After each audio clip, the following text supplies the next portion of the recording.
Mazhablar bugun xotirjam jumangizni 3-videoni boshlaydi. Bugungi mavzuimiz dil masalasini tartibga bag'ishlanadi. Sharq uyg'onish davridagi pedagogik fikrlar hamda uning rivojlanishi haqidagi mavzuimiz taqdim etiladi. Va bugun 5 ta reja bo'yicha mavzuni yoritib beraman. Va birinchi mavzumiz rejani sharq uyg'onish davrining xususiyatlari. 9-11 asrlarda ma'rifat talabalarining gullab yashnash davri bo'lib hisoblanadi. Ikkinchisi esa Abu Nasr Farabiy pedagogik qarashlari bilan sharq arastusi nomi bilan atalgan ilm va tarbiya uyg'unligining asoschisi hisoblanadi. Uchinchisi esa Abu Ali ibn Sino ta'lim tarbiya nazariyasi. Abu Ali ibn Sino esa biz tabobatda juda ko'plab tip qonunlar asarlari orqali yaxshi tanish bo'lgan inson hisoblanadi. Uning pedagogik fikrlari va qarashlari haqida gap ketadi. To'rtinchisi Abu Rayhon Beruniyning pedagogik fikrlar. O'rta Osiyoda Abu Rayhon Beruniyning pedagogik fikrlari va merosi haqida so'z boradi. Beshinchisi esa Mahmud al-Xorazmiyning pedagogik qarashlari. Sharq uyg'onish davri. Sharq uyg'onish davrini bilamiz biz davr chegaralari, geografik mintaqalar, ilm-fan rivojlanishi asosiy xususiyatlariga bo'lib chiqamiz. Birinchisi biz ilm, ya'ni davr organlariga bo'lib chiqamiz. Davr chegaralari 9-11 asrlarda Sharq uyg'onish davri deb ataladi. Bu davrda insonning islom sivilizatsiyasi rivojlanishi va ilm-fan taraqqiyoti, falsafa, adabiyot va boshqa sohalar ham yuksalib rivojlanishda bosqichma-bosqich ketgan. Ular gullab yashnashiga zamin yaratgan. Geografik mintaqalar o'z o'rnida geografik mintaqaning qulayligi Buxoro, Urganch, O'troq, Samarqand kabi shaharlardan tashqari O'rta Osiyoda ham Xo'roziston va Mo'g'uliston kabi shaharlarda ham geografik mintaqalar ilm-fanni rivojlanishida asosiy markaziga aylangan. Keyingisi esa Sharq uyg'onish davrining fan tizimlashtiriladi, tarjima harakati, madrasalar ochiladi, ustoz va shogird ma'nolariga sodiq qolgan holda ilm-fan rivojlanishining asosiy xususiyatlaridan biri bo'lib hisoblanadi. Birinchisi fanlar tizimlashtiriladi, matematika, astronomiya, falsafa, tibbiyot, falakiyot va geografiya va boshqa mustaqil sohalar gullab yashnashiga va shakllanishida tizimli o'rganila boshlaydi bu davrda. Tarjima harakati esa yunon, hind, fors va boshqa tillarni ilmiy asarlar arab tiliga tarjima qilgan holatda Baytul hikmat uyi tarjima markazi vazifasini bajaradi. Keyingisi esa madrasa ochilishi ham katta ahamiyatga ega bu davrda. Bilamiz, Nizomiy, Al-Musalmiya kabi yirik madrasalar tashkil etiladi va bu muassasalarda ilm-fan markazlari tashkil etiladi. Keyingisi esa ustoz-shogird ma'nolari, ilm olish an'anaviy ustoz-shogird munosabatlarini orqali amalga oshiriladi. Bu davrda shaxsiy tarbiya va ta'limning ochiqligi va uzatish usulligi yorqin aksini topadi.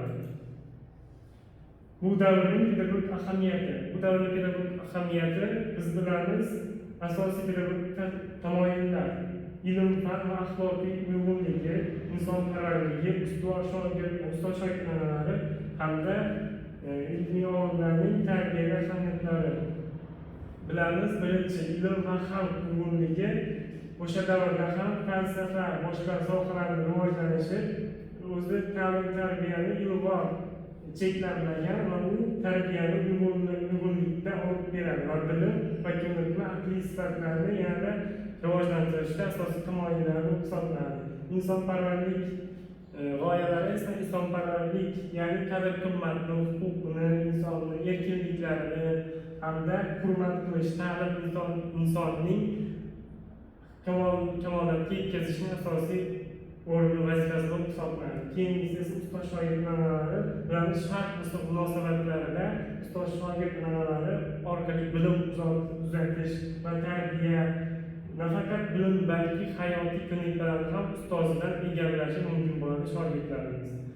Keyingisidan ko'rishimiz mumkinki, ya'ni tarbiyaga oid islomiy aqliy aqidalar, ya'ni aql barqarorligi, axloqiy tarbiya mehnatga o'rgatish, aqliy faoliyati bilamiz inson biror narsani tafakkur qilishi, fikrlashi yoki idrok qilishi biz aqliy faoliyatiga kiradi. Aqliy tarbiyasi esa uning bilimi va ko'nikmasidan iborat bo'ladi. Farobiyning ta'lim-tarbiya nazariyasi haqida gaplashamiz. O'rtoqlar, Farobiyning ta'lim-tarbiya nazariyasi shundan iboratki, Abu Nasr Farobiy 873 hamda 950-yillarda yashab ijod etgan qonuniy olim, metafizikada 160 dan ortiq asarlari hozirgi kungacha keng tarqalgan. U falokiyat, falsafa, astronomiya va matematika kabi sohalarda o'rganishlar birgalikda bizga 160 dan ortiq asarlari orqali yaxshi tanish bo'lgan olimimiz.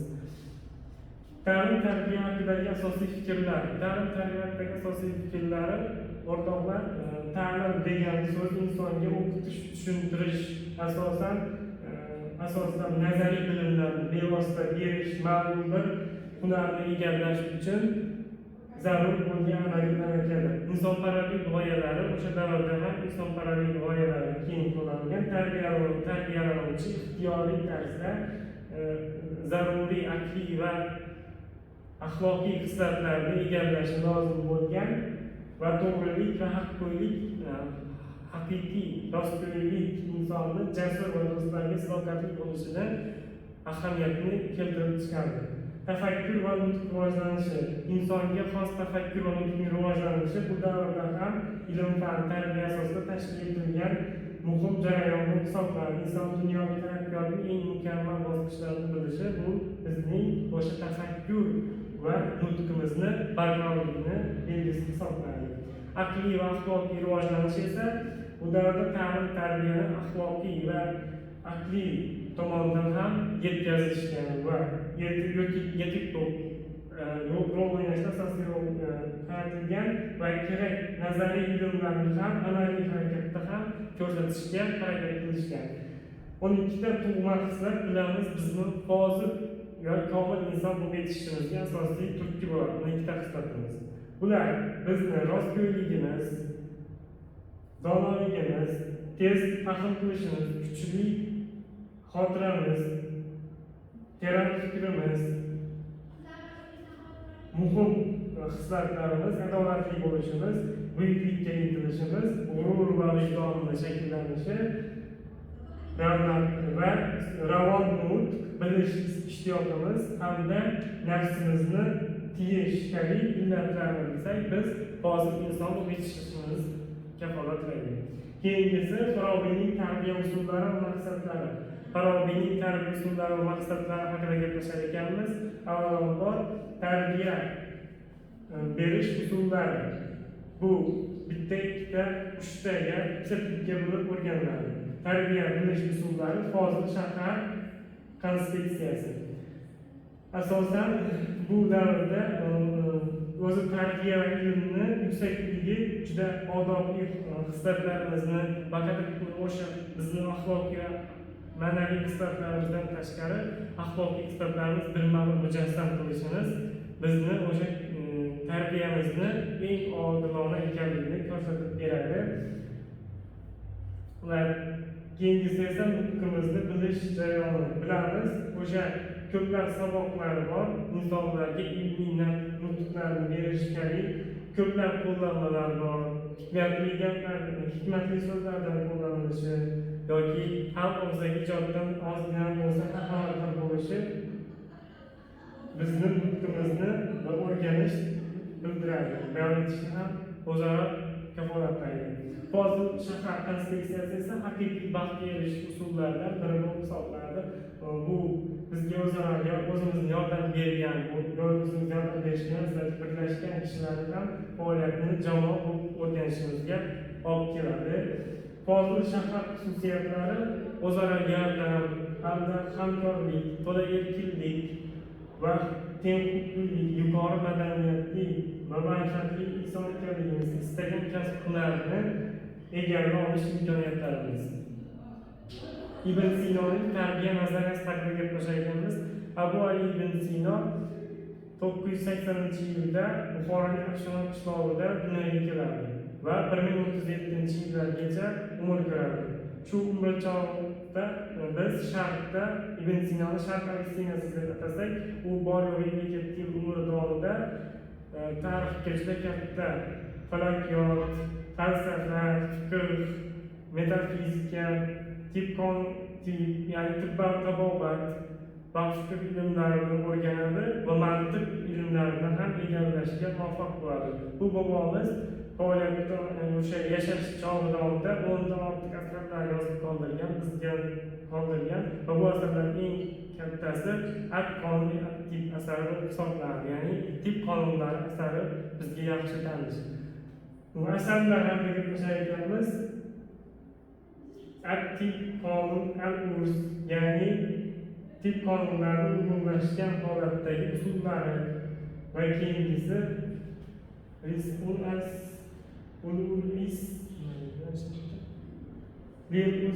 ya'ni bu maqsadga erishishning asosiy yo'llaridan biri. Keyingisi esa tarbiyaning asosiy tamoyillari. Insonning kamolotga yetishishida tarbiyaning eng cho'qqisi Ibn Sino aytgan, insonning o'zi kamolotga yetishi bu tarbiyasidir deb Ibn Sino ta'kidlab o'tgan. Oilaviy asosi Ibn Sinoning oilaviy tarbiya va ta'lim tizimi haqidagi gapirib o'tgan pedagogik fikrlari haqida gaplashayotganmiz. Bunda biz amaliy falsafa 3 sohaga bo'linadi. Bilamiz, amaliy falsafa 3 sohaga bo'linsa, axloq, iqtisod hamda siyosat kabi sohalarga bo'linadi. Birinchi axloq haqida gapirayotganmiz. Bitta shaxs uning fe'l-atvori qanday bo'lishi haqida kamtarlik, izzat, hurmat ko'rsatish va to'g'rilik, egrilik kabi sofdillik kabi g'oyalarimizda bo'lsa, bilamizki, bu axloqiy sifatimiz yaxshiligidan dalolat beradi. Keyingisi esa iqtisod. Insonning oilada va xo'jaligida ishlatiladigan bir-biri bilan munosabatlarda qanday bo'lishi, bu bizning iqtisodimizga bog'liq. Keyingisi siyosat. Shahar yoki o'lka miqyosida ko'radigan bo'lsak, kishilarning bir-biriga bo'lgan munosabati va boshqa davlatdan keladigan tovar yoki davlatning boshqa idora qilish kabi sohasi bizning siyosat deb ataladi. Keyingisi Navoiyning o'qituvchi va tarbiyachi haqidagi qarashlari. Alisher Navoiy 1441-1451 yillarda yashab o'tgan olim, qonunchiy olim, davlat arbobi, mutafakkir va so'zning sultoni bo'lib hisoblanadi. Alisher Navoiyga shunday ta'riflar bor. Alisher Navoiyni biz so'z mulkining sultoni deymiz. Mutafakkir desak, mutafakkirlarning mutafakkiri, avliyo desak, avliyolarning avliyoi. Shoir desak